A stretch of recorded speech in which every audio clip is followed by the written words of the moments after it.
अभिवादन स्वीकार कीजिए ब्रजेश मिश्रा का और आप देखना शुरू कर चुके हैं द डिबेट। बहनों भाइयों, अपराध की एक बड़ी घटना ने आज पूरे उत्तर प्रदेश को हिलाकर रख दिया है। कोर्ट रूम के भीतर भरी अदालत में, लखनऊ के कोर्ट में जज के सामने एक बड़ा शूट आउट हुआ और एक कुख्यात अपराधी को एक 20 साल के अपराधी ने मार गिराया, हत्या कर दी। बात यही नहीं समाप्त हुई। एक 1.5 साल की बच्ची जो अपने पिता के साथ आई थी पेशी पे, उसको भी गोली लगी है और उसके शरीर से आर पार हो चुकी गोली। 2 पुलिसकर्मियों के भी पैर में गोली लगी है। इस घटना ने तमाम प्रश्न चिन्ह कोर्ट की सुरक्षा पर भी उत्पन्न किए हैं और जिस प्रकार से हत्याओं का एक नया ट्रेंड शुरू हुआ है, ये बड़ा खतरनाक संकेत उत्तर प्रदेश में देता है। आज की परिचर्चा हमारी इसी विषय पर केंद्रित है। बहन भाइयों, आज दोपहर बाद जैसे ही एक बड़ी खबर ने पूरे उत्तर प्रदेश को दहला दिया।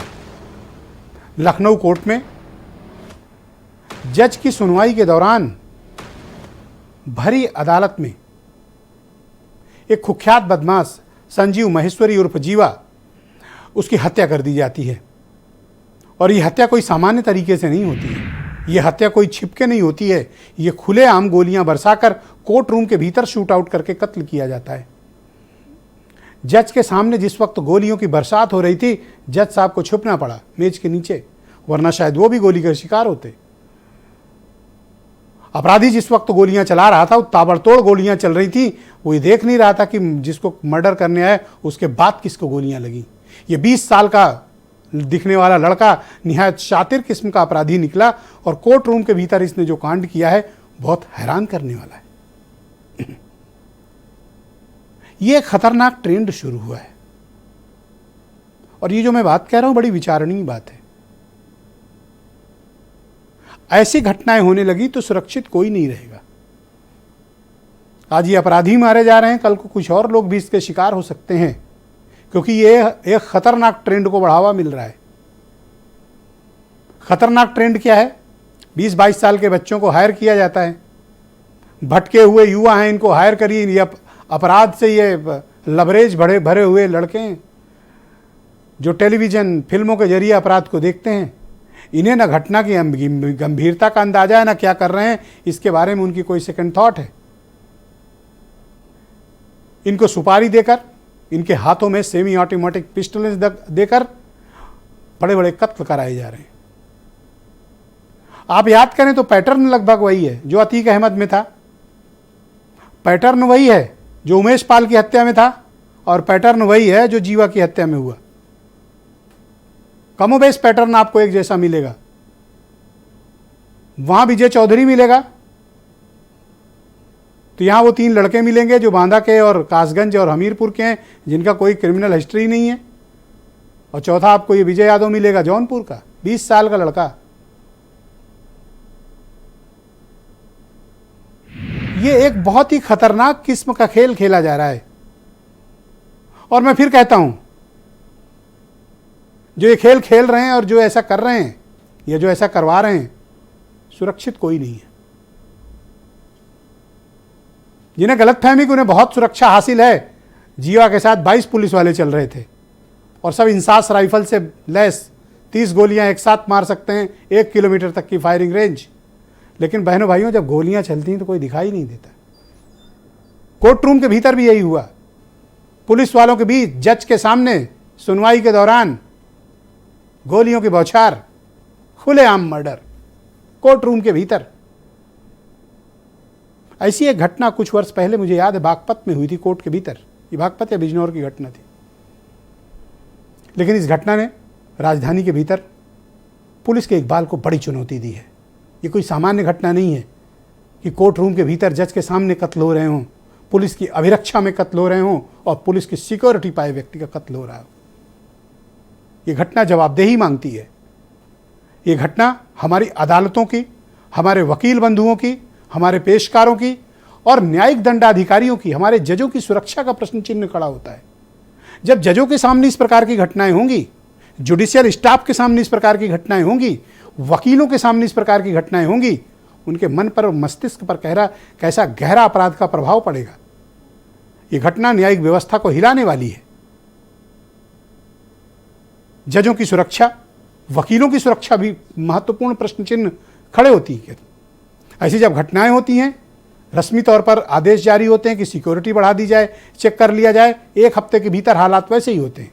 किसी भी जिला कचहरी में आप जाएं, कोर्ट में जाएं, आपको कमोबेश एक जैसी तस्वीर मिलेगी, मेटल डिटेक्टर नाम के, सिक्योरिटी नाम की। वरना किस शातिर अपराधी है, किसकी इतनी हिम्मत हो सकती है कि राजधानी में, लखनऊ में, कोर्ट के भीतर जज के सामने इस प्रकार की घटना कारित कर दे। ये चिंताजनक बात है और ये सिर्फ एसआईटी गठित करने से इसका काम नहीं चलेगा। इस घटना की तह तक जाना पड़ेगा। जो लोग भी इस मर्डर में शामिल हैं और जो पर्दे के पीछे ये खतरनाक खेल खेल रहे हैं, ये खेल एक दिन सबको भारी पड़ने वाला है। चाहे वो नेता हो, चाहे वो माफिया ही खुद क्यों ना हो, वो भी खतरे में है। और चाहे वो कोई और हो, चाहे वकील हो, जज हो, ये सबकी सेफ्टी का प्रश्न चिन्ह है। और इस प्रकरण पर बहुत ही गंभीरता से काम करने की आवश्यकता है, सरकारों को भी और अदालतों को भी। जिला अदालतें हाईकोर्ट के अधीन आती हैं, हाईकोर्ट को भी इस पूरे प्रकरण पर कुछ, इस पर गंभीरता से कोई निर्णय लेना पड़ेगा। ये जो कुछ भी हुआ है कोई सामान्य घटना नहीं है, ये असाधारण है और बेहद खौफनाक घटना है। और इस पर मैं फिर कह रहा हूँ, जवाबदेही सुनिश्चित होनी चाहिए और सबकी जवाबदेही सुनिश्चित होनी चाहिए। इस घटना को हम यूं ही नहीं बुला सकते हैं। जब कोर्ट के भीतर ऐसा हो सकता है, पुलिस अभिरक्षा और सिक्योरिटी में ऐसा हो सकता है, तो और क्या नहीं हो सकता। तो मैं फिर उस बात को कह रहा हूं, यह खतरनाक खेल है, खतरनाक खेल, और इसमें सुरक्षित कोई नहीं है। कुछ बयान सुनिए आप। सफ़ेद शर्ट, काली पैंट और काले कोट में वकील ही की वेशभूषा में एक व्यक्ति द्वारा पीछे से अचानक गोली चलाई गई, जो कि संजीव और जीवा को लगी। वहाँ खड़े एक अन्य जो हमारे 2 सिपाही थे, उनको भी कुछ चोटें आई हैं और एक बच्ची को, उनको तुरंत अस्पताल पहुंचाया गया। अस्पताल जाने के बाद डॉक्टरों ने जो है वहां पर प्रयास किया रिवाइव करने का।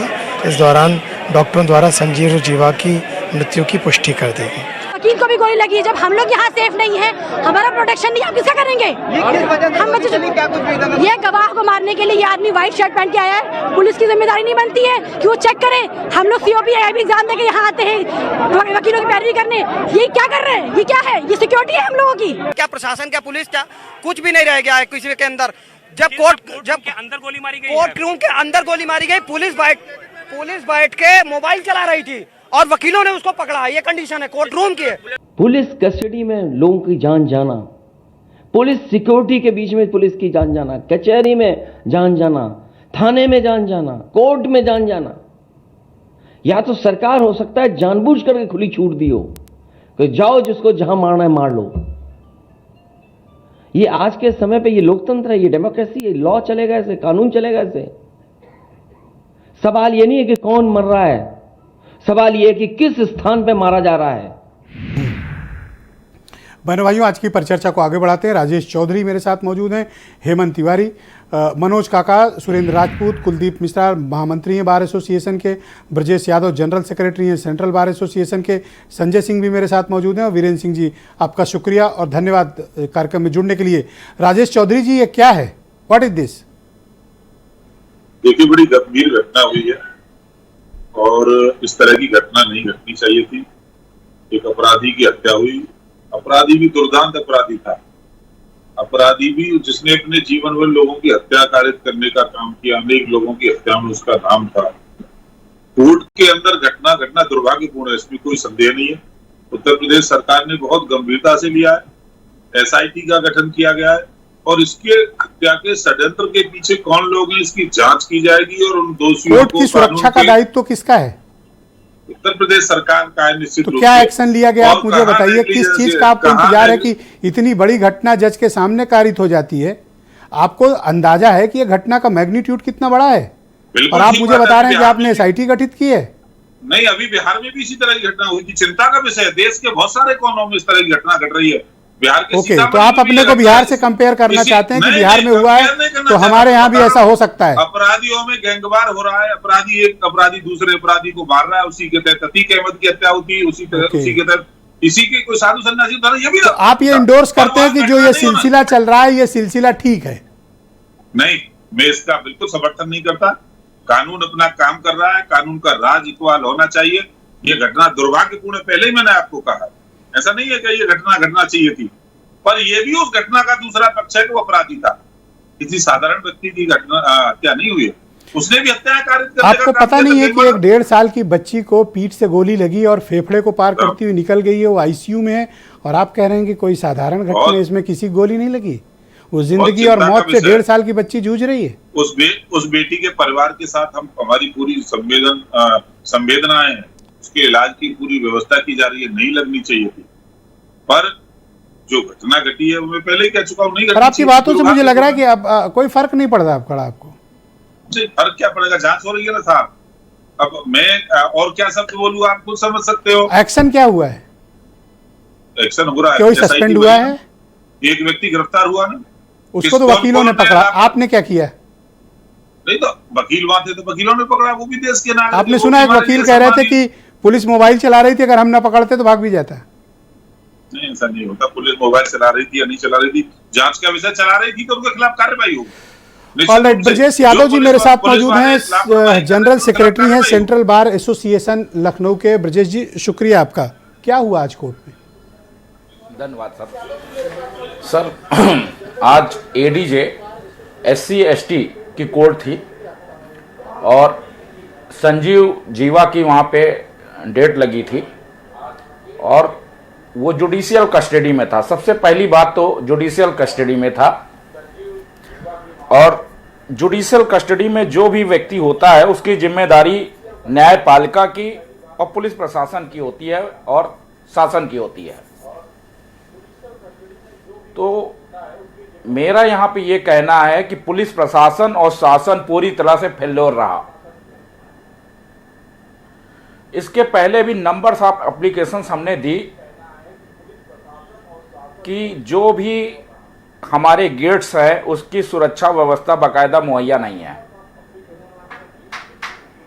और जहां तक ये कहना कि एक दुर्दांत अपराधी ये था और एक दूसरा अतीक था, तो मैं पीछे ले जाना चाहता हूं कि honourable prime minister Indira Gandhi ji और ex prime minister Rajiv Gandhi ji की भी हत्या हुई, लेकिन पूरा ट्रायल चला और ट्रायल होने के बाद जो जुडिशियल कन्विक्शन था जी, वो कन्विक्शन उनको मिला।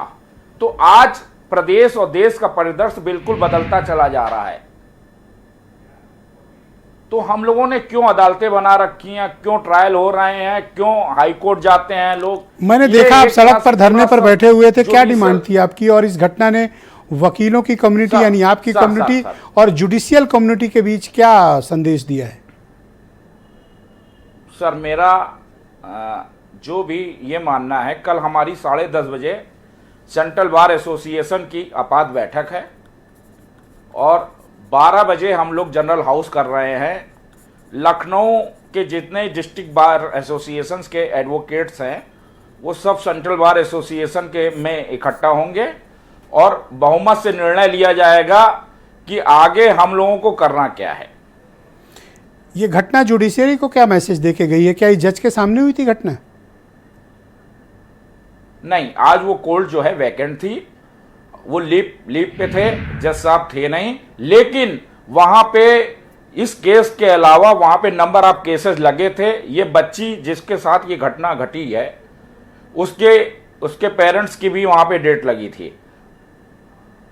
तो वो हादसा जो हुआ वो बहुत लंबे स्तर पे भी और जा सकता था, और ये कहना कि वहां पे जो कोर्ट के पैरोकार बाकी और काफी 10 से 12 पुलिस वाले बैठे रहते हैं, तो हमारे अधिवक्ता ने ही उस मुलजिम को पकड़ा, अगर वरना वो मुलजिम भी भाग जाता। जी, ऑलराइट कुलदीप, ब्रजेश जी हमारे साथ बने रहिएगा, चर्चा को आगे बढ़ाते हैं। मेरे साथ मनोज काका मौजूद हैं, समाजवादी पार्टी के प्रवक्ता हैं। ये घटना बड़ी जघन्य और खौफनाक है जो इस प्रकार की घटनाएं हुई हैं। अब अगर कोर्ट रूम के भीतर इस तरह की घटनाएं होंगी तो फिर सेफ कौन है? मनोज जी। देखिए, जघन्य और खौफनाक ही नहीं है, सबके लिए खतरनाक है। और जो आपने अपने कार्यक्रम के शुरुआती संदर्भ में बात किया कि ये सभी के लिए, और जो लोग बहुत ज़्यादा सुरक्षा में रहते हों, अभी हमारे अधिवक्ता बड़े भाई ने बताया कि किस तरह से इस देश के प्रधानमंत्री की भी हत्या कर दिया, लेकिन उसका भी प्रोसिक्यूशन हुआ। और कसाब को तो पकड़ने वाले हमारे एनएसजी के कमांडो थे, वो चाहते तो एट वंस उसको गोली मार देते। लेकिन हमारा संवैधानिक और हमारी लोकतांत्रिक प्रक्रिया यही है कि हम अपने देश के खिलाफ इतना बर्बर काम करने वाले कसाब को भी प्रोसिक्यूशन के तहत हमने सजा दी। भारतीय जनता पार्टी की एक कड़े शब्द मैं कैसे कहूं, अब हम लोग तो कहते कहते और सवाल खड़े करते करते अपने आप से अब यह होता है कि कहां रह रहे हैं, क्या हो रहा है। साथी ने कहा कि वो दुर्दांत अपराधी था। जब आप कोर्ट का पढ़ेंगे तो कोर्ट में जो वकील होता है, वकील को ऑफिसर ऑफ द कोर्ट कहा जाता है। जो वकील होता है उसको हमेशा ऑफिसर ऑफ द कोर्ट कहा जाता है। और जब न्यायिक व्यवस्था, जो न्यायाधीश के सामने जब गोलियां चल रही हो और सरकार अपनी पीठ थपथपा रही हो कि कानून व्यवस्था सुरक्षित, और जब 1 साल के बेटी को भी गोली लगे और उसकी सीना चीर दे और फिर भी सरकार इतनी उदासीन हो, बेहयाई की हद हो कि यह कहे कि अरे वो तो अपराधी था। मैं ये जानना चाहूंगा कि इस देश में बहुत सारे अपराधी हैं, क्या यह देश अब लोकतांत्रिक और न्यायिक प्रक्रिया छोड़ के अब उनको सरेआम गोली मारी जाएगी? तो इस सरकार से यही अपील होगी कि अब आप यही करा लो, अब आप तालिबान बना लो कि नहीं, कोई न्यायिक प्रक्रिया नहीं, कोई प्रोसिक्यूशन नहीं, गोली का जवाब गोली। अरे साहब, हम तो उस मुल्क में रहे कि 200 साल साहब गुलाम रहे और 1915 पार्टी की डिमांड क्या है इस घटना को लेकर? 47 में आजादी दिला गया आपकी एक लाठी के दम पर। डिमांड क्या है आपकी, क्या होना चाहिए? पार्टी के राष्ट्रीय अध्यक्ष जी ने कहा है, और जो आपने बात कहा बिल्कुल सही कहा, और आज आपके संवाद में आपके चेहरे का भाव भंगिमा और कोई भी जिसमें भी जरा सी भी लोक लाज और मर्यादा होगी, किसी भी समाज और ये किसी मौत भी का देश खतरनाक खेल है, ये सबको भारी पड़ेगा एक दिन, किसी भी प्रदेश सबको के भारी लिए, पड़ेगा। किसी भी प्रदेश के लिए इस तरह का व्यवहार, और जो लोग भी ये खूनी खेल खेल रहे हैं वो ये आईना दिखा रहे हैं, सरकार को भी दिखा रहे हैं कि देखो देखो तुम्हारी हैसियत क्या है, न्यायालय में घुस के गोली चला रहे हैं, कैसी तुम्हारी कानून सुरक्षित कानून व्यवस्था। ऑलराइट, सुरेंद्र राजपूत कांग्रेस के प्रवक्ता मेरे साथ। सुरेंद्र जी, शुक्रिया आपका। इस घटना को लेकर आपके मन में क्या मस्तिष्क में विचार आए जब आपने पहली बार इस घटना के बारे में सुना, देखा? ब्रजेश भाई, मेरे मन में जो विचार आ रहे थे वो आपने अपने इंट्रोडक्टरी संबोधन में बोल दिए सारे के सारे। मुझे तो एक ही चीज़ लग रही है, बहुत साफ सी बात है, क्योंकि बहुत अजीब सी किस्म की फीलिंग होती है। आज मुझे ये लग रहा है कि उत्तर प्रदेश की 25 करोड़ जनता इस सरकार के रहते असुरक्षित है, पूरी तरीके से असुरक्षित है। मैं भी असुरक्षित हूँ, आप भी हैं, हेमंत भाई भी हैं, मनोज भी हैं, सारे साथी हमारे संजय सिंह और राजेश चौधरी भी असुरक्षित हैं। गनर को लेकर के तो विधायक है ना राजेश भाई, तो गनर को लेकर के भी असुरक्षित हैं, क्योंकि पहले अब आप गनर लेके नहीं चलता। अरे कोई बात नहीं, नो पर्सनल कमेंट्स प्लीज, अपनी अपनी बात। अभी पहले आप देखिए, वो पाल था, उमेश पाल, 2 गनर मार दिए उसके, और उसके बाद अतीक को कैसे मार दिया। उसके बाद आपके सामने है कि ये लड़की को और पुलिस वाले के पैरों में गोली लगी हुई है, अधिवक्ताओं को भी लग सकती थी, उसको भी लग सकती। और भारतीय जनता पार्टी का संवेदनहीन रवैया देखिए। सबसे बड़ी बात है, अभी इनके जो ट्रॉल्स हैं, इनके जो लोग हैं, इनके जो साथी बाराती हैं, जो इनके गोदी मीडिया वाले हैं, अभी सब के सब अपराधियों के पीछे पड़े हैं और साथ में कहेंगे कि बिहार में भी यही हुआ, बंगाल में भी यही हुआ, फलानी जगह यही हुआ। अरे बिहार बंगाल जाए चूल्हे भाड़ में, उत्तर प्रदेश में तो राम राज है ना, योगी राज है ना। लेकिन उसके बावजूद अगर वहां पर नहीं होता है तो राजेश चौधरी जी जान लीजिए, अटल जी ने कहा था कि चिंगारी का खेल बुरा होता है। याद रखिएगा मेरी इस बात को कि चिंगारी का खेल बुरा होता है। आज वहां पर मारे जा रहे हैं, कल मेरे और आपके घर के सामने और घर के अंदर मारे जाएंगे, कोई कुछ नहीं कर पाएगा। यकीन करिए इस बात को, पैटर्न एक है। आप इस चीज को देखिए, सबसे महत्वपूर्ण बात है पैटर्न एक है। सबके पास से एक ही विदेशी रिवॉल्वरें पकड़ी जा रही हैं, सबके पास से विदेशी रिवॉल्वर पकड़ी जा रही हैं। सभी 20-22 साल के लड़के हैं। सभी लोग क्या कौन कौन से नारे लगाते हैं, कैसे कैसे करते हैं, सभी लोग उसी जगह पर। अच्छा, एक बात आपको बताऊं कि ये लड़का भी ना मर्डर करने के बाद ये कोई भाग नहीं रहा था जी, वो वहीं खड़ा हो गया। मैं वही बात कर रहा हूं, पैटर्न आप क्या देखिए। वकीलों ने साहस, वकील भाइयों ने साहस दिखाया और दबोच लिया उसे। सर मैं वही बात कर रहा हूं, पैटर्न देखिए। अतीक के हत्यारे भी ऐसे ही खड़े हो गए थे, ये भी हत्यारा ऐसे ही खड़ा हो गया। और फिर से आप समझिए इस बात को, हम क्यों ना कहें कि ये स्टेट स्पॉन्सर्ड टेररिज्म है। क्यों नहीं कहें इस बात को कि स्टेट स्पॉन्सर्ड टेररिज्म है? कारण क्या है कि जब ऐसे आरोप लगाने से के लिए आपके पास एविडेंस होनी चाहिए। हाँ बिल्कुल, मैं आपको बताता हूं, उत्तर प्रदेश जैसी सुरक्षित जगह में विदेशी रिवॉल्वरों की खेप आ रही है। भाई सारी विदेशी रिवॉल्वर पकड़ी जा रही है हत्यारों के पास से, जिनके पास इनकाउंटर हो रहे हैं उनके पास से भी उसी कंपनी की रिवॉल्वरें पकड़ी जा रही, सारी विदेशी रिवॉल्वर। देसी कट्टे का काम ही नहीं साला, क्या नाम जो आई एम सॉरी, ये जो कुटीर उद्योग इंडस्ट्री थी हम लोगों की उन्नाव की, वो सब खत्म, टोटल विदेशी।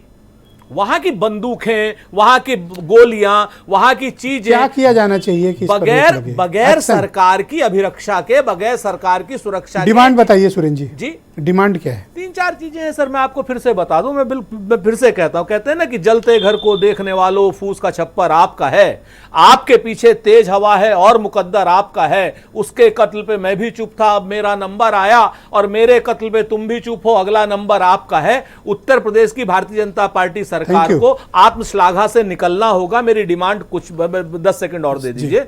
आत्मश्लाघा से निकलना होगा, यह बात माननी होगी कि आपके हाथ में सरकार का इकबाल सुरक्षित नहीं है, आप सरकार के इकबाल को खत्म कर चुके हैं, आपको सरकार में रहने का नैतिक हक खो चुके हैं। उत्तर प्रदेश के गृह मंत्री को कहीं ना कहीं इस्तीफा देना चाहिए। लेकिन मेरी इस बात पे राजेश चौधरी कहेंगे अपराधी मारा गया।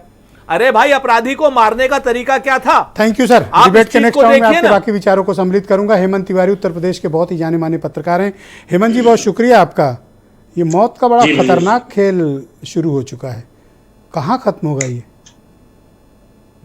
मैं इसमें कुछ नया नहीं देखता हूँ। ये कभी भी कहीं भी किसी के साथ हो सकता है।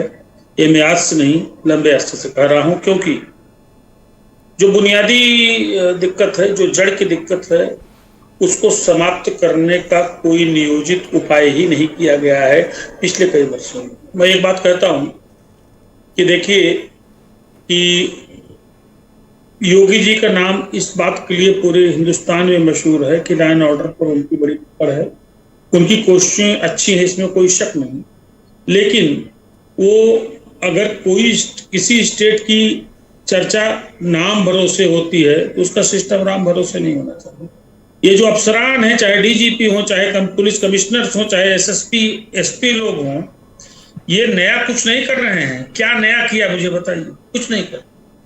कोई बताएगा? वकील साहब बैठे हैं, सेंट्रल बार एसोसिएशन के जनरल सेक्रेटरी हैं, मुझे बता दें जी भी आ गए, लखनऊ बार के महामंत्री हैं। जी, मैं उन्हीं से बात कर रहा हूं, सबको बता रहा हूं कि पिछले 2-3-4 सालों में अदालतों की सुरक्षा व्यवस्था को कितनी बार परखा गया, रैंडम कितनी बार चेकिंग हुई, मुझे नहीं याद आ रहा। क्यों नहीं हुई? क्या अदालतों में पहले गोलियां नहीं चली हैं? तो अगर आप सिस्टम को क्या एसआईटी बना देना पर्याप्त है? ऐसी घटनाओं के बाद भी क्या किसी के खिलाफ कोई जवाबदेही, जिम्मेदारी तय होगी, किसी पर कार्रवाई होगी? मैं आपने जो इंट्रोडक्टरी बात बोली उससे एक बहुत बड़ी बात आ रही है सामने। इसको सोचना चाहिए किसी भी सरकार को। 20, 22, 24 साल के लड़के अतीक को मारते हैं, आधे लोग खुश हो जाते हैं कि अपराधी मारा गया। 20, 21 साल का लड़का सरेआम आज की घटना को अंजाम देता है। ये मनोवृत्ति कितनी खतरनाक है, इसको रोकने के क्या उपाय किए गए? नंबर 1। नंबर 2, उमेश पाल के बाद जब अतीक अहमद कांड हुआ, अतीक अहमद कांड से उत्तर प्रदेश पुलिस ने क्या सबक लिया? कुछ बताइए, कोई सबक लिया? कोई ऐसा उपाय सोचा जिसका प्रभाव दूर तक, देर तक चले? कुछ नहीं हुआ, सिवाय इसके वो खबरें बन करके प्रकरण खत्म हो गया। ऐसे भी मुझे इस बात की आशंका है कि आज जो हुआ है इसके बाद क्या होगा? वो बयान देगा, कोई अपराधी पकड़े जाएंगे। और ये बात सही है, मैंने अपनी आंखों से देखा है, एक नहीं 11 बार देखा है, लोगों ने बताया है। मेरे साथ में राजेश तिवारी वकील, मैंने उनसे पहला फोन किया, क्या हुआ? उनका कि ऐसा है कि वो तो जो रहते हैं वहां सिक्योरिटी वाले, पीएससी वाले, उसे मोबाइल खेलते रहते हैं। तो कोई कहीं जाकर के कुछ कर सकता है, अगर अदालतों में कुछ कर सकता है तो माफ कीजिएगा। अगर इस तरह की डेयरिंग सोच हो गई है क्रिमिनल्स की, नौजवानों की, तो साफ सही कहा कुछ लोगों ने, को कहीं जाके किसी के साथ कुछ कर सकता है। कोई तो खतरनाक खेल खेल रहा है हेमंत जी, जो इस तरह के नए लड़कों को तैयार कर रहा है जिनकी कोई क्रिमिनल हिस्ट्री नहीं है और उम्र 20-22 साल। मैं ब्रजेश जी, कोई तो एक खतरनाक कोई व्यक्ति है इन सब के पीछे। अरे कोई खेल रहा है तो खेलेगा, आपराधिक सोच खेलेगा, लेकिन पुलिस क्या कर रही है? Exactly. पुलिस इस मनोवृत्ति को, इस संजाल को तोड़ने के क्या उपाय कर रही है? मैं सारा दोष उत्तर प्रदेश पुलिस को देता हूँ, चाहे वो डीजीपी हो, चाहे कमिश्नर हो, चाहे पुलिस कमिश्नर हो, चाहे जिलों को। अकाउंटेबिलिटी लखनऊ कमिश्नरेट की फिक्स होनी चाहिए, मैं सहमत हूँ इस बात से, और कठोर कार्रवाई होनी चाहिए। कुलदीप मिश्रा मेरे साथ मौजूद हैं, लखनऊ बार एसोसिएशन के महामंत्री, और संजय सिंह भी हैं। कुलदीप जी, मैं आपसे समझना चाहता हूँ ये क्या घटना है, और आप लोगों की कम्युनिटी यानी अधिवक्ताओं के बीच इस घटना ने किस प्रकार से कोई डर की भावना उत्पन्न की है? कोर्ट कचहरियों की और ख़ासतौर पर कोर्ट रूम्स की सुरक्षा, ये सब एक बेहद महत्वपूर्ण पहलू है, इस पर ध्यान क्यों नहीं दिया गया और क्या एक्शन लिया गया? पहले तो मैं लखनऊ की ट्रैफिक व्यवस्था के बारे में कहना चाहूँगा कि मैं लेट हुआ हूँ, उसके लिए मैं आप सभी लोगों से माफ़ी मांगता हूँ, लेकिन ट्रैफिक व्यवस्था ऐसी है जिससे मुझे यहाँ आने में समय लग गया। कोई बात नहीं कुलदीप जी, आप बोलें। दूसरी बात यह है कि हम लोग लगातार शासन प्रशासन के लोगों को इस बात का प्रत्याचार कर रहे हैं कि कोर्ट में हमारे यहाँ पे अगर आग लग जाए तो उसका कोई सिस्टम नहीं है। अभी आग लगी थी कुछ दिन पहले, उसकी हम लोगों ने मुकदमा लिखाने का प्रयास भी किया वजीरगंज थाने में। हमारे अधिवक्ता भाइयों की 20-25 मोटरसाइकिलें मौके पर जल गई, और सैकड़ों मोटरसाइकिलें ऐसी हुई जा कर के जो चलने लायक नहीं रह गई, और वहाँ पे फायर ब्रिगेड नहीं पहुँच पाई। इसके पहले एक अच्छा अंग्रेजी के पेपर तो उसने पूरी स्टोरी कवरअप की थी। आज की घटना के बारे में मैं उसी पे आ रहा हूँ। और इसके पहले भी कोर्ट परिसर में कई बार बम ब्लास्ट हो चुका है, और उसके लिए भी हम लोगों ने लगातार लिखा पढ़ी की। इसके पहले भी हम लोग लिखा पढ़ी करते रहे हैं, लेकिन जब कोई घटना घटती है तो थोड़े समय के लिए पुलिस और प्रशासन एक्टिव हो जाता है और ऐसा प्रदर्शित करता है कि ऐसे ही सुरक्षा व्यवस्था परमानेंट बनी रहेगी और भविष्य में कोई घटना नहीं घटेगी। शासन प्रशासन केवल घटना घटने का इंतजार करता है। हम लोगों, मैं बाहर था लखनऊ के, मुझे जानकारी में, मैं अमेठी जनपद में था, वहाँ चल के आया हूँ। हमने अपनी मीटिंग की, हमने अपना रेजोल्यूशन पास किया है, और हमने 24 घंटे का टाइम दिया है। किसको? पुलिस कमिश्नरेट को। क्या टाइम? किस बात का? इस बात का टाइम दिया है कि 24 घंटे के अंदर आप अपनी रणनीति बना करके हमारे सामने प्रस्तुत करें कि इसको कैसे आप रोकेंगे कि दोबारा ऐसी घटनाएं नहीं होंगी। अगर 24 घंटे के अंदर ये अपनी रणनीति नहीं बना के देते, मैं अपनी मीटिंग करूंगा, और मीटिंग में जब तक न्यायालय परिसर की सुदृढ़ सुरक्षा व्यवस्था नहीं हो जाती है तब तक इस पे हम। कुलदीप जी, यही आरोप इल्जाम तो आप लोगों पर भी है कि आप लोग घटना होने के बाद इस तरह के रेजोल्यूशन पास करते हैं और इतना एक्टिवेट होते हैं, पुलिस पर प्रेशर बनाते हैं, उसके पहले तो आप लोग भी नहीं पूछते हैं। क्या फ़र्क पड़ता है ऐसी घटना के यहाँ पे? जाएंगे? मेरे पास रिलेशन नहीं है, क्योंकि आपने बताया नहीं तो मैं लेके आता। मैं इसके पहले लगातार पास कर चुका हूँ, और जब पास करने के बाद में आश्वासन मिलता हमको ऐसी घटनाएं नहीं होंगी। मेटल डिटेक्टर के बारे में जब से मैं इस पोस्ट पे आया हूँ लगातार संघर्ष कर रहा हूँ, और मेरा संघर्ष पुलिस प्रशासन से ही है। मोहल्लान घटना हुई, उसमें मैंने संघर्ष किया जाकर पुलिस के खिलाफ मुकदमा लिखाया। केसर बाग घटना हुई, उसमें पुलिस के खिलाफ मुकदमा लिखा जा करके, और 6 महीने हो गए हैं। 24 घंटे में आप चाहते हैं कि पुलिस कोई सिक्योरिटी के मेजर्स तय करे, अदरवाइज आप लोग फिर क्या करेंगे? हम लोग चरणबद्ध आंदोलन करेंगे। ओके। इस घटना ने वकीलों के बीच क्या संदेश दिया? वकीलों के बीच में ही नहीं, वकीलों के बीच में, न्यायिक अधिकारियों के बीच में, कर्मचारियों के बीच में, वादकारियों के बीच में, सभी में आक्रोश है और सभी भयग्रस्त हैं, क्योंकि ये घटना किसी के साथ हो सकती है। क्या जज भी भयग्रस्त हैं? निश्चित रूप से। जो व्यक्ति कोर्ट जाता है, जो न्यायालय परिसर में जाता है, हर व्यक्ति भयग्रस्त है। हम लोगों ने इसके पहले बात की थी कि एक परिचय पत्र जारी किया जाए, और हाई कोर्ट की तरह जो एडवोकेट है उसका परिचय पत्र। सर, मैं तो आपसे कहता हूं कि दिल्ली के सेशन कोर्ट, डिस्ट्रिक्ट कोर्ट के जो अरेंजमेंट्स हैं ना, पटियाला कोर्ट का हो या दूसरे अदालतों का हो, साकेत का हो, एक बारी वहाँ के भी सिक्योरिटी अरेंजमेंट्स देखें और कोशिश करें कि उस तरह का एक एक्सपेरिमेंट आप यूपी में भी करें। वहाँ अच्छी सिक्योरिटी अरेंजमेंट्स हैं, हालांकि घटनाएं वहाँ भी हो जाती हैं, लेकिन उसके बावजूद सिक्योरिटी अरेंजमेंट्स उनके काफ़ी बेहतर हैं। आप क्यों नहीं उनकी कॉपी करते हैं, या क्यों नहीं उनसे सीख लेते हैं? हम लोगों ने इस संबंध में कई बार बात की है। बात ये भी हुई थी कि परिचय पत्र जारी किया जाएगा, और परिचय पत्र जारी करके ही एंट्री की जाएगी, और हमारा वकील इस पे शुक्रिया, तैयार हमारे है। साथ बने रहिएगा। सेकंड राउंड में आपके बाकी ओपिनियन को लूंगा। संजय सिंह मेरे साथ मौजूद हैं, बीजेपी के नेता हैं। संजय जी, ये क्या सिर्फ SIT बना देने भर से काम चल जाएगा? अब इस तरह की घटनाएं तो आम हो गई हैं, चाहे उमेश पाल का मारा जाना हो, चाहे अतीक का मारा जाना हो, अब जीवा का, और आज सुबह ही मेरठ में एक दूध वाली का सुबह निकलते ही कत्ल कर दिया गया। हो क्या रहा है ये यूपी में? ब्रजेश जी, वास्तव में उत्तर प्रदेश में अपराध की जड़ें बड़ी गहरी रही हैं। योगी जी के शासनकाल में इस पर जीरो टॉलरेंस की नीति अपनाते हुए उस पर जड़ पर प्रहार किया जा रहा है। लेकिन सबसे बड़ी बात यह है कि जो जिस तरह के हार्डकोर क्रिमिनल्स उत्तर प्रदेश में तैयार हुए पिछले रिजीम में, ये वास्तव में ये गैंग बहुत खतरनाक रहे हैं। जैसे आज की घटना है, या जो भी पीछे अपराधियों का जिस तरह से पर आक्रमण अटैक किया जाता है, तो हमें लगता है इन गैंगों की आपस में इंटर राइवलरी भी बहुत तगड़ी रही है, क्योंकि ये हार्डकोर क्रिमिनल है। अब ये विषय तो क्या सड़क पर एक दूसरे को मारेंगे और पुलिस कहेगी कि ये तो आपस में लड़ रहे हैं? ये ठीक बात है? 1.5 साल की बच्ची है, हम नहीं मौत से जूझ रही है, पता है? सुनिए ना, कुछ पीड़ा होनी चाहिए उसके लिए। ब्रजेश जी, एक तो आवाज हमें साफ नहीं मिल पा रही है, हम जो थोड़ा बहुत सुन पा रहे हैं, हम जी, तो हम उसके आधार पर बोल रहे हैं। ये वास्तव में घटना वास्तव में निंदनीय है, और जितनी इसकी वो की जाए कम है वास्तव में जो बच्ची पे है। लेकिन इसमें जो अभी जो DG साहब का, विजय कुमार जी का निर्देश जारी हुआ है कि हम मेटल डिटेक्टर और सब लगाएंगे, तो ये सरकार की प्रतिबद्धता को जाहिर करती है कि हम क्राइम नहीं होने देंगे। घटना के बाद भी चेत जाए तो बेहतर है, अदरवाइज तो इसके बाद तो फिर नहीं। देखिए, वास्तव में ये गैंग बहुत खतरनाक रहे हैं। इनके आपस से गैंगों की आपस में भी राइवलरी बहुत तगड़ी रही है।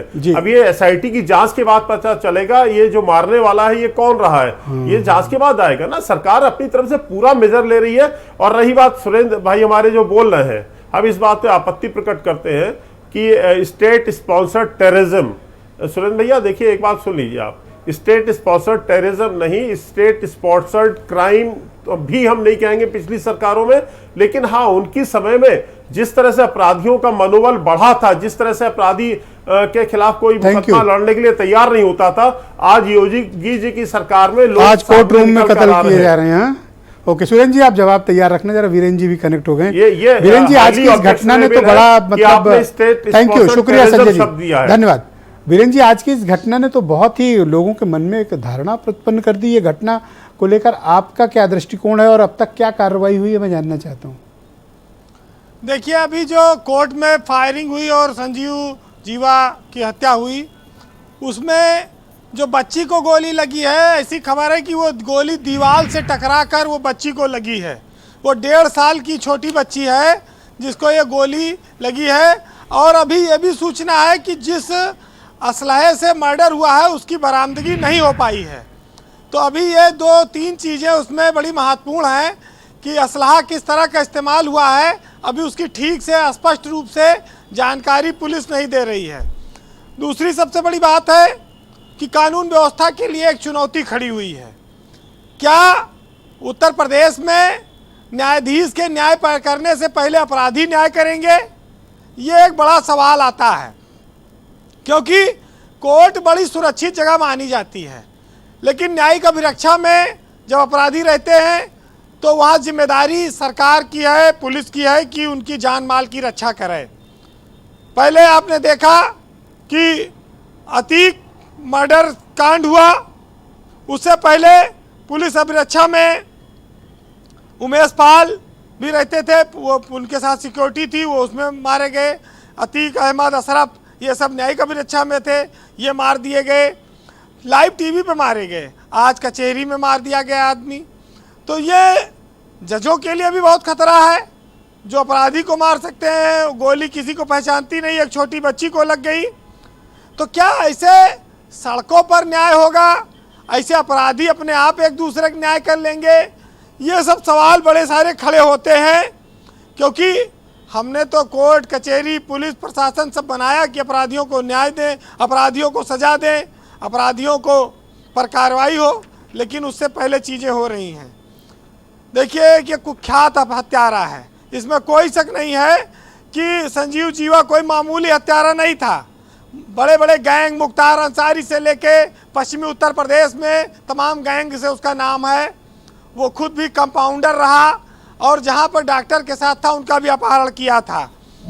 लेकिन कभी अपराधी पत्रकार बन जाए, कभी वकील का भेष धारण करके कोर्ट में घुस आए, ये अपने आप में बहुत बड़ा सवाल खड़ा करता है। एसआईटी एक बनी है पत्रकारों के रूप में घुसकर अतीक अहमद और अशरफ को मारने वालों के लिए। एक एसआईटी आज और सरकार ने गठित की, अब वो एसआईटी न्यायालय की सुरक्षा पर अपना देगी 1 हफ्ते के भीतर अपनी रिपोर्ट। ये तो सरकार करती है, आयोग बनाती है, काम करती है, लेकिन अपराधी ऐसे आकर गोली चलाकर निकल जाए। और ये तो खुद नहीं भागा, इसने कहा आराम से उसको पकड़ा जा सकता था। और ये केराकत जौनपुर का रहने वाला बताया जा रहा है, आनंद उर्फ विजय करके। सबसे बड़ी बात यह है ब्रजेश जी कि क्या जिस उत्तर प्रदेश में लोग बुलडोजर बाबा या बुलडोजर के नाम से अपराधी खौफ खाते थे, क्या उसका स्थान अब बुलेट राज की ओर जा रहा है? क्या इस तरह के अपराध, जिस तरह की घटनाएं हुई, ये अपने आप में बड़ा हैरान करती हैं। आज इस बात पर भी सवाल उठता है कि लखनऊ में हमने कमिश्नरेट बनाया, अफसरों की बहुत लंबी चौड़ी फौज बनाई, लेकिन वो हमारे वकीलों को, जजों को सुरक्षा देने में कचहरियों को नाकाम साबित हो रही है। कमिश्नरेट सिस्टम पर तमाम सारे सवाल खड़े हो रहे हैं। ये बड़ी सारी बातें हैं। अपराधियों के हौसले कैसे बुलंद हो गए अचानक से, उनको इतनी संजीवनी कहाँ से मिल गई, ये सब पर बड़ा सवाल खड़ा होता है। क्योंकि अगर कानून का भय है तो अपराधी अपराध नहीं करेगा। और जिस तरह से पुलिस की सख्ती रही है पिछले दिनों और इनकाउंटर्स हुए हैं, चाहे वो असद का रहा हो जो उमेश पाल हत्याकांड में रहे, लेकिन उसके बावजूद घटनाएं रुक नहीं रही हैं। इसके पीछे क्या मकसद हो सकता है, क्या कारण हो सकता है, कुछ समझ में नहीं आता। एक एसआईटी बनती है और फिर कोई कार्रवाई दिखती नहीं है एज विजिबल। अब इलाहाबाद में भी देखिए किसी पर एक्शन ही नहीं हुआ। बिल्कुल, अभी यहाँ भी एसआईटी बनी है, चली रही है, जबकि 1 महीने की बात कही गई थी। अब इसमें 1 हफ्ते के लिए एसआईटी बनाई गई है। एक चीज जरूर है कि सरकार अपराधियों को लेकर सख्त है, उसकी इच्छा शक्ति में कमी नहीं दिखती है, लेकिन कोई ना कोई ऐसा कांड हो जाता है कि वो सरकार की किरकिरी करा देता है। बहुत बार इनके हाथ में नहीं होता, अपने आप घटना हो जाती है। और लखनऊ में तो देखिए घटना हुई तो फिर आग लगी, और यहाँ पर पुलिस के ऊपर बड़ा सवाल है, पुलिस को इस पर जवाब देना पड़ेगा। जी वीरेंद्र जी। बहरहाल जो लोग आज वकील साहब लोग बोल रहे थे, मैंने सुना, अच्छा लगा कि जो लोग आवाज़ नहीं उठाते उनको लाशें उठानी पड़ती हैं।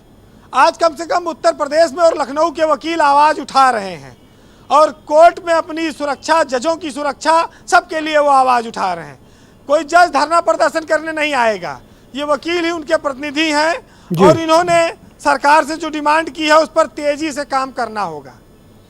बहरहाल उस छोटी बच्ची के लिए दुआ करिए कि 1.5 साल की बच्ची कितनी पीड़ा सह रही है, जिसके बदन से गोली आर पार हो गई है।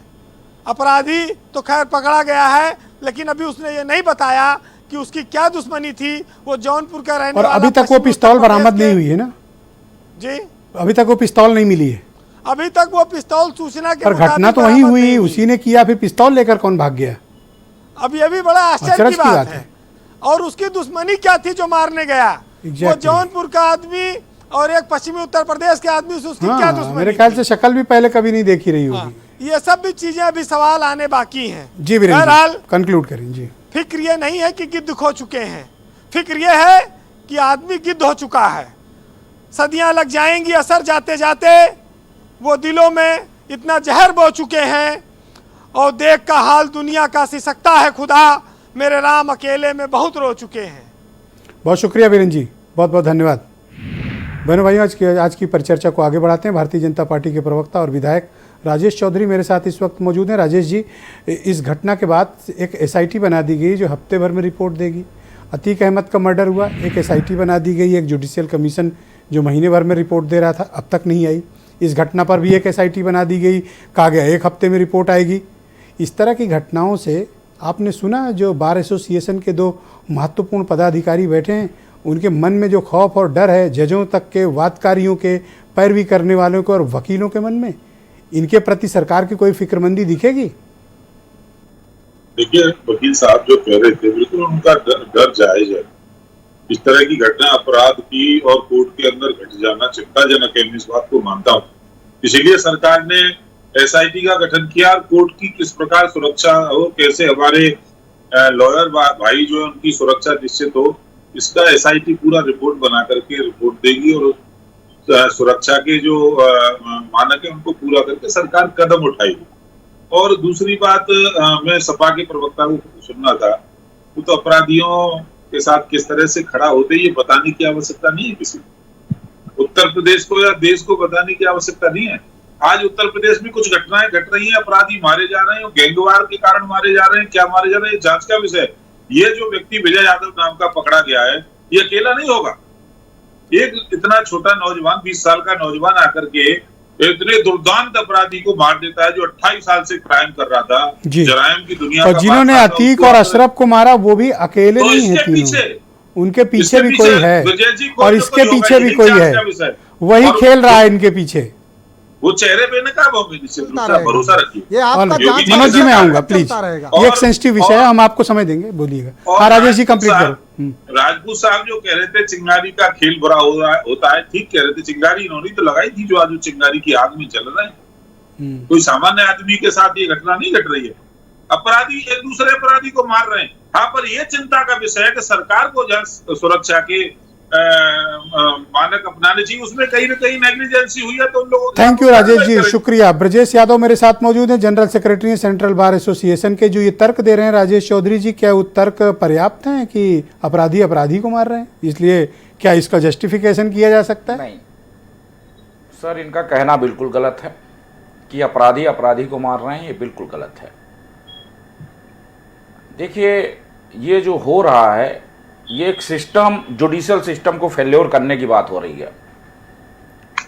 और जहां तक यहां पे मैं हाईकोर्ट से एक अनुरोध करूंगा कि अतीक अहमद जी की जो घटना थी और दूसरा जो संजीव जी के साथ घटना हुई, इसमें हाईकोर्ट को स्वतः संज्ञान लेना चाहिए और शासन से, पुलिस कमिश्नरेट से 1 हफ्ते के अंदर रिपोर्ट मांग के संबंधित अधिकारियों के खिलाफ कार्रवाई करनी चाहिए। दूसरी बात यह है कि हमारे वहाँ जो भी मेटल डिटेक्टर लगे हैं वो सारे खराब पड़े हुए हैं। अब ये कह देना कि एसआईटी का गठन हुआ, एसआईटी वो 1 महीने के लिए गठित हुई, 1 महीना पूरा नहीं हुआ कि दूसरी घटना घट गई और अब 1 हफ्ते के लिए हुई है। ये क्या रिपोर्ट देती नहीं देती है, ये देखने की बात है। ओके, पर जितना कुछ सरकार ने एक्शन लिया आप संतुष्ट नहीं है? नहीं, बिल्कुल नहीं है। सबसे बड़ी बात यह है कि असलहा नहीं बरामद हुआ। हाँ, ये बात मुझे भी थोड़ा चौंकाती है। कितने लोग आए थे, ये बात मुझे चौंकाती है कि कोर्ट रूम में जब गोली चली, हत्या हुई, तो असलहा कहां चला गया? कोई और भी था साथ में, इसका मतलब उसके साथ कितने लोग थे? हाँ बिल्कुल, नो डाउट। और सबसे बड़ी बात है कि उससे पूछताछ होनी चाहिए और वो कितने गैंग में लोग आए थे, उन्होंने कैसे अटैक किया, क्या तरीका था जी, क्योंकि अकेले कोई भी व्यक्ति इतना बड़ी घटना को अंजाम नहीं दे सकता है। एग्जैक्टली, मैं सहमत हूं आपकी इस बात से ब्रजेश जी। और जी, कुलदीप मिश्रा मेरे साथ मौजूद हैं, लखनऊ बार एसोसिएशन के महामंत्री हैं। कुलदीप जी, जो तथ्य और जो तर्क अभी प्रस्तुत किए, ब्रजेश जी प्लीज वेट, अगर समय बचा तो आपको दे देंगे, थोड़ा सा वक्त का भी अभाव है, डिबेट समय से समाप्त भी करनी है। कुलदीप जी, आपसे समझना चाहता हूं, जो तर्क राजेश चौधरी ने प्रस्तुत किए हैं, क्या उन तर्कों से सहमत हुआ जा सकता है कि अपराधी अपराधी को मार रहे हैं? बिल्कुल इससे सहमत नहीं हुआ जा सकता है। हम लोग एक संवैधानिक व्यवस्था के अंतर्गत देश चलता है और अपराधी अपराधी को मार रहा है, लेकिन जो 1.5 साल की बच्ची मर गई, या जो पुलिस वाले घायल हो गए, या वहाँ पे मैं होता या वहाँ ब्रजेश मिश्रा जी होते, क्या गोली डिस्टिंग्विश करती कोई भी हो सकता है कि अपराधी हैं?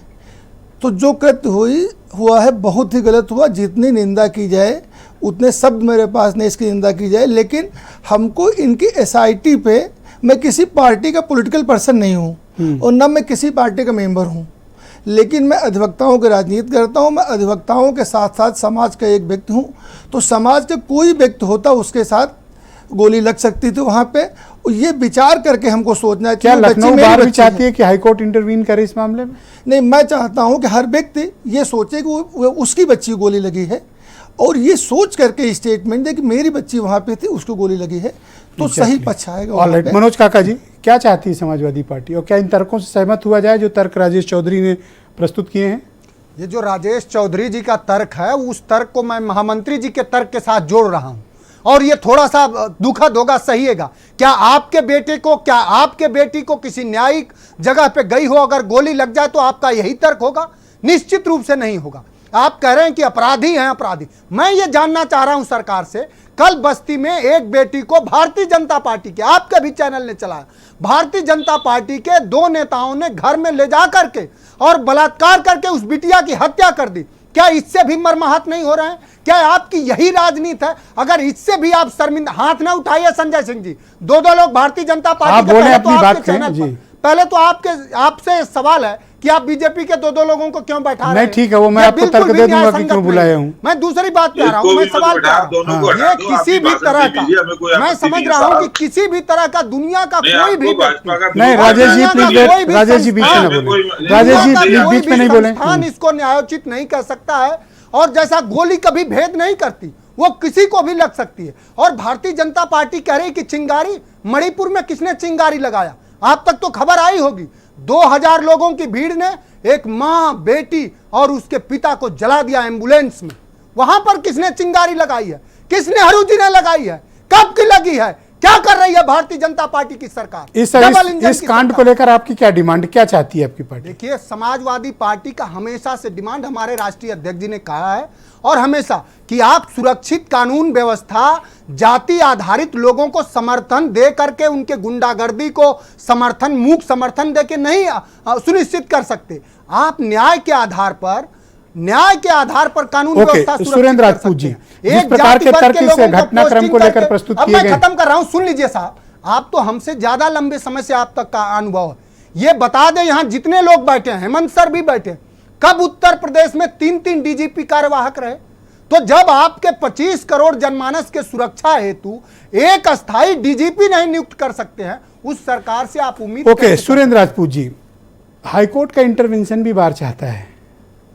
देखिए सर, बार क्या चाहता है तो बार के विद्वान लोग बताएंगे। हम तो ये देख रहे हैं कि भारतीय जनता पार्टी के लोग खुश हो रहे हैं और कह रहे हैं अपराधी अपराधी को मार रहा है और हिंदुस्तान को बनाना रिपब्लिक बना रहे हैं।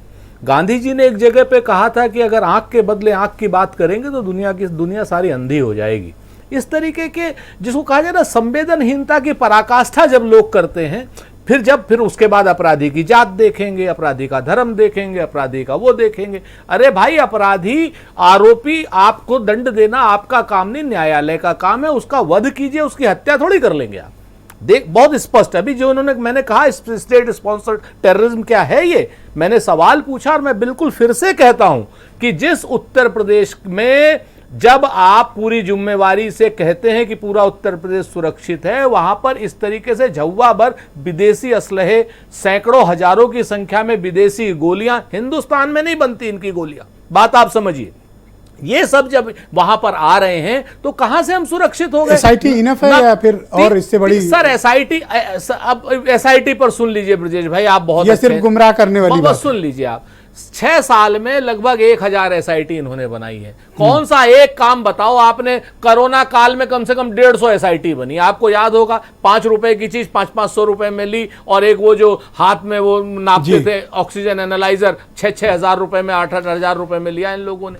थोड़ा वक्त का भी अभाव, मैं आपसे मैं सिर्फ एक चीज कहता हूं, जो हेमंत भाई से मेरी थोड़ी सी वो है कि हेमंत जी जब तक राजनीतिक नेतृत्व को कहने का साहस नहीं करेंगे, तब तक ये अधिकारियों को कहने से काम नहीं चलेगा। अधिकारियों को स्केपगोट मत बनाइए, खड़े होइए, योगी जी से इस्तीफा मांगिए जैसे आप अखिलेश यादव से इस्तीफा मांगते। ऑलराइट, हेमंत तिवारी, अगर हिम्मत है तो योगी जी से इस्तीफा मांगिए। आप हेमंत जी को न ललकारें, सीनियर जर्नलिस्ट, उनको अपनी बात रखने दें। हेमंत जी, गो अहेड। मुझे संदर्भित करके इन्होंने सारी बातें असत्य बोली हैं। मैंने अखिलेश यादव से कभी कोई इस्तीफा नहीं मांगा और मैं योगी से इस्तीफा क्यों मानूं? क्योंकि योगी के बारे में सामान्य अवधारणा है कि उनकी इच्छा शक्ति है कि चीजों को बेहतर करें। अफसर अगर नाकारा है तो उसके लिए योगी जिम्मेदार नहीं है, उनको बदलना चाहिए। एक मिनट, आपने अपनी बात कह ली, उनको अपनी बात कहने दो, मुझे सुन हमें गलत क्यों पकड़ना है? सर हो गई बात ना, आपने कह दी, उनको तो बोलने दो ना। आप कोई चौराहे पर थोड़ी सर उनसे संवाद करोगे। इसी चैनल पर मांगा है। हाँ तो आप बोलिए, चैनल नहीं कहा, झूठ बोल मत बोलिए। चलिए हाँ बोलिए बोलिए, हेमंत जी बोलिए। एक बहुत बड़ा पक्ष इसमें डिबेट में नहीं आया है, उस पर इंगित करना चाहता हूं। हाँ, देखिए, उत्तर प्रदेश में बहुत बड़ा गैंगवार, दो बड़े माफिया, ब्रजेश सिंह, मुख्तार अंसारी। मुख्तार अंसारी के 3 बहुत नजदीकी शार्प शूटर, सबसे करीबी बदमाश, वो तीनों सुरक्षित स्थानों पर मारे गए।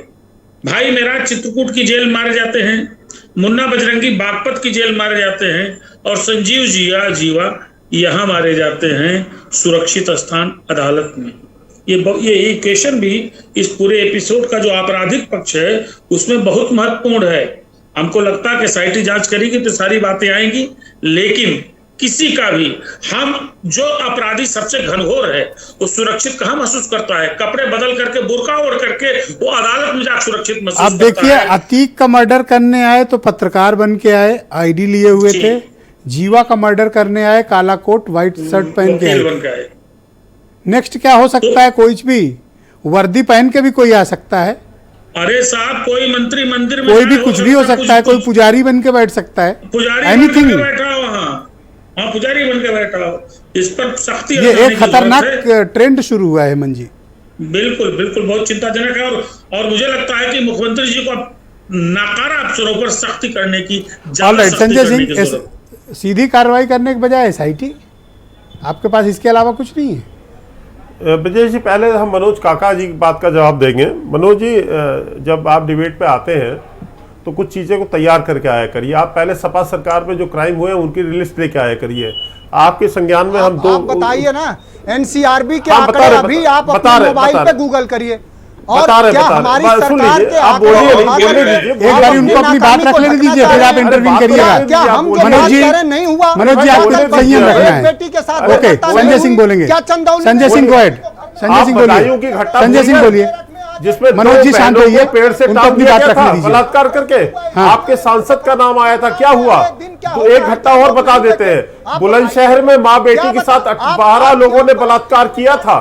क्या हुआ था? उत्तर प्रदेश में हर महीने दंगे होते थे, और यही दिल्ली, लखनऊ कैपिटल जो है, ये क्राइम की कैपिटल बन चुकी थी। आप कान खोल के सुन लीजिए, आप लखनऊ क्राइम कैपिटल बन चुकी सरकार में होते हैं तो आपके यहाँ होगा, तो ये जस्टिफिकेशन है? क्या बात करते हैं? आपको तो बोलने का अधिकार ही नहीं इसमें। ये जस्टिफिकेशन है कि उनके टाइम में होता था तो हमारे टाइम में भी होगा। ये कौन सा जस्टिफिकेशन है? धन्यवाद, बहुत बहुत शुक्रिया आप सभी का। डिबेट का समय समाप्त हो चुका है। मैं आप सबका बहुत शुक्रिया अदा करता हूँ कि आप सबने अपना कीमती वक्त आज की परिचर्चा के लिए निकाला। बहनों भाइयों, आप सबका बहुत बहुत धन्यवाद।